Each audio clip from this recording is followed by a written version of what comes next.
5, 4, 3, 2, 1. Começa agora a aula mais divertida do mundo.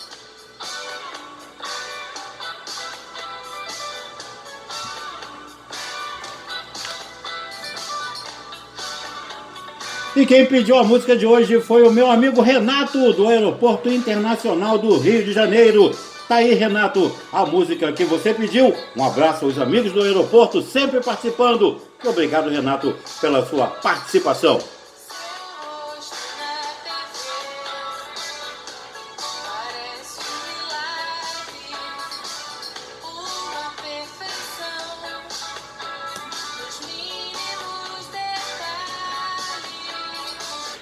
Aê! E você pode fazer como o Renato. Entrou no canal, se inscreveu, pediu a sua música e está sempre participando. Legal, né? E hoje estamos comemorando a incrível marca de 22.591 visualizações. Então, bota esquecido, meu filho! Dá trabalho pra fazer. Agora sim! Minha querida e linda turma de primeira série, turma de Geografia. Hoje, encerrando esse módulo, eu vou dar continuidade ao que ficou faltando aí para a gente fazer esse fechamento. Vamos falar sobre a Turquia, vamos falar um pouquinho sobre o Estado Islâmico e finalizar aí, né, sobre esses conflitos no Oriente Médio. Legal? Então, em relação à Turquia, por exemplo, nós falamos no capítulo passado sobre o Irã, não é? Então agora é a vez da Turquia. Bom, a Turquia, eu gosto de estar frisando sempre isso, ela é um país euroasiático, ou seja, parte está situada na Europa, parte está situada na Ásia, euroasiático. Então, localizado entre Europa e Ásia, é um dos países mais importantes ao longo da Idade Média e Idade Moderna.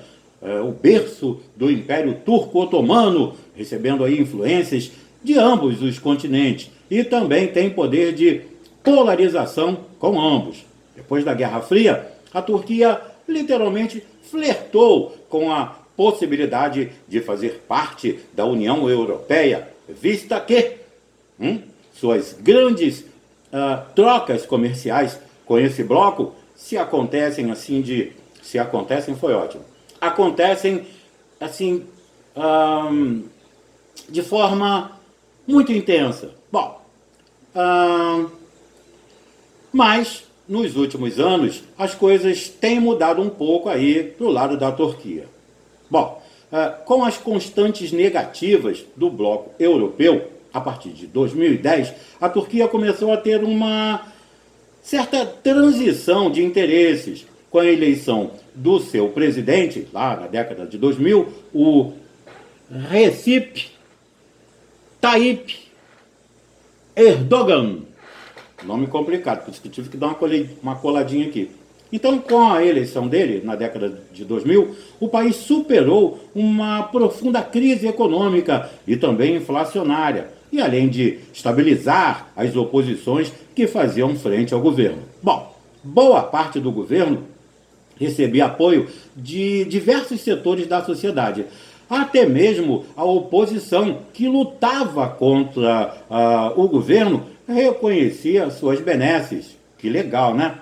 Mas, em 2016, ocorre aí um golpe militar, né, lá na Turquia, quando uma facção das Forças Armadas realizou uma tentativa de golpe ao Estado turco.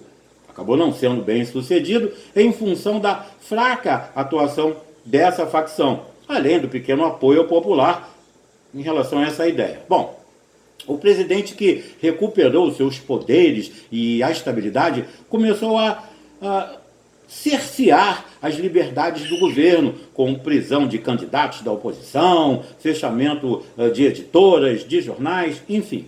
A União Europeia que já não via com bons olhos a entrada da Turquia na UE, né, na União Europeia, pela proximidade com o islamismo, ou seja, a Turquia é um país laico, né, mas apresenta grande quantidade de pessoas islâmicas que desejam um Estado Islâmico. Então, eles passam a ver a Turquia como uma possível inimiga para os próximos anos. A Turquia, por sua vez, diz que o golpe de Estado é culpa da oposição, que é apoiada pelos Estados Unidos e por outros países ocidentais.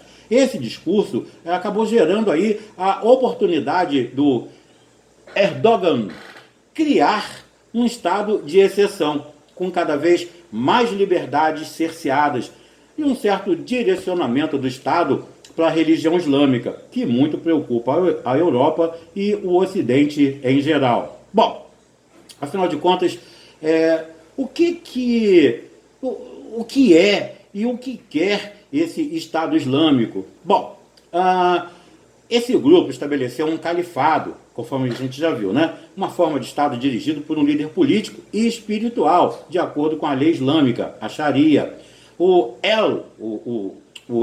Estado Islâmico, ele controla hoje um território que engloba partes da Síria e do Iraque. Apesar de estar presente só nesses dois países, o grupo prometeu romper as fronteiras do Líbano e da Jordânia, com o objetivo de libertar a Palestina. Para isso, eles têm pedido constantemente o apoio de todo mundo muçulmano, além de exigir que todos jurem lealdade ao seu líder, Abu Bakr al-Baghdadi. Nome complicado, né? Bom, o que mais que nós temos aqui? Sim,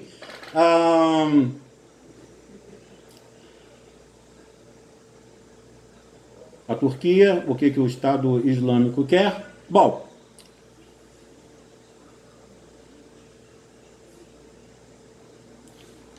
o que a gente pode acrescentar aqui? Bom, qual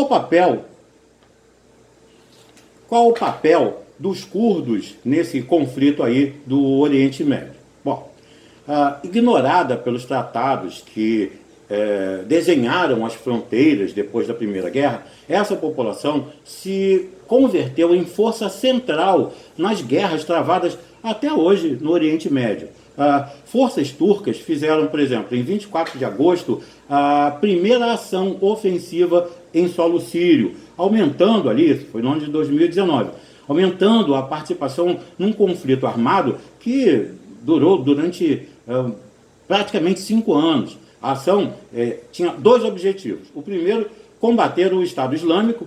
O segundo está relacionado a uma questão antiga, muito menos conhecida, fora do Oriente Médio e particularmente sensível para os turcos, que é a presença curda em seu território. O exército do presidente Recep Tayyip Erdogan entrou no vilarejo sírio de Jarablus, que ali fica na fronteira com a Turquia, em um movimento articulado com os Estados Unidos.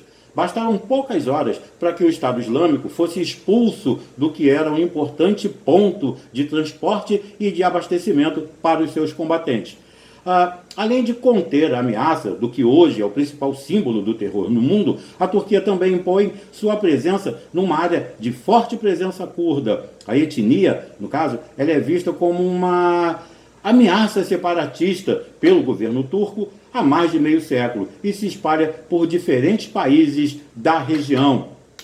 Todos os movimentos curdos, eles estão unidos em oposição ao Estado Islâmico. Ao mesmo tempo, eles permanecem mais do que felizes e preparados em tomar vantagem do enfraquecimento dos governos centrais do Iraque e da Síria, causado pelo Estado Islâmico, para tentar expandir o território que controlam. E pelo que lutam esses curdos? Bom, ao longo de quase um século de luta por um Estado independente, comumente referido como Kurdistão, o povo curdo ele se organizou diferentemente em seus, olha só, se organizou diferentemente em seus diferentes clãs, espalhados pela região, desenvolvendo também diferentes demandas. Quanta coisa diferente.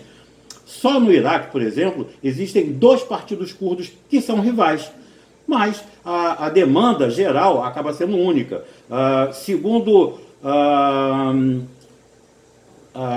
consta, a maioria dos curdos, ao lado do seu governo central, explicitamente lutam por um Estado curdo independente, né? Ou seja, separado do Iraque. No país já existe o único território autônomo curdo, conquistado após a queda do Saddam Hussein, lá em 2003, e o desenvolvimento de uma nova constituição. Na Síria, a etnia conta com 17 partidos diferentes, sendo que o principal é aliado do braço turco PKK, também conhecido como Partido do Trabalhador Curdo, e considerado um grupo terrorista pelo governo da Turquia. Daí então a tentativa do Erdogan de deter o avanço do grupo na região fronteiriça. Em terras sírias, a luta é para unir a maioria das áreas curdas, se não pela cessão, então pelo menos para ajuda e proteção mútua de ameaças externas. Na Turquia, o principal movimento curdo deixou de pedir um Estado curdo por volta de 1993. Eles têm consistentemente demandado mais direitos e autonomia no que é um sistema político bastante centralizado e não liberal. Apesar disso, os turcos enxergam o avanço curdo como uma brecha aberta para uma maior organização de toda a etnia, fortalecendo a luta unitária pelo separatismo em todos os países. Jarablus era um ponto estratégico nesse sentido, por ser o elo de ligação entre 2 territórios já controlados pelos curdos no norte da Síria, fronteira com a Turquia. Então, não se esquecendo que nós não estamos em férias e sim em quarentena, eu peço que tenham muito amor, muito carinho, muita paciência com todos que estão ao seu lado. Fiquem bem, e o meu agradecimento especial à Sociedade Educacional Curupaiti pela oportunidade.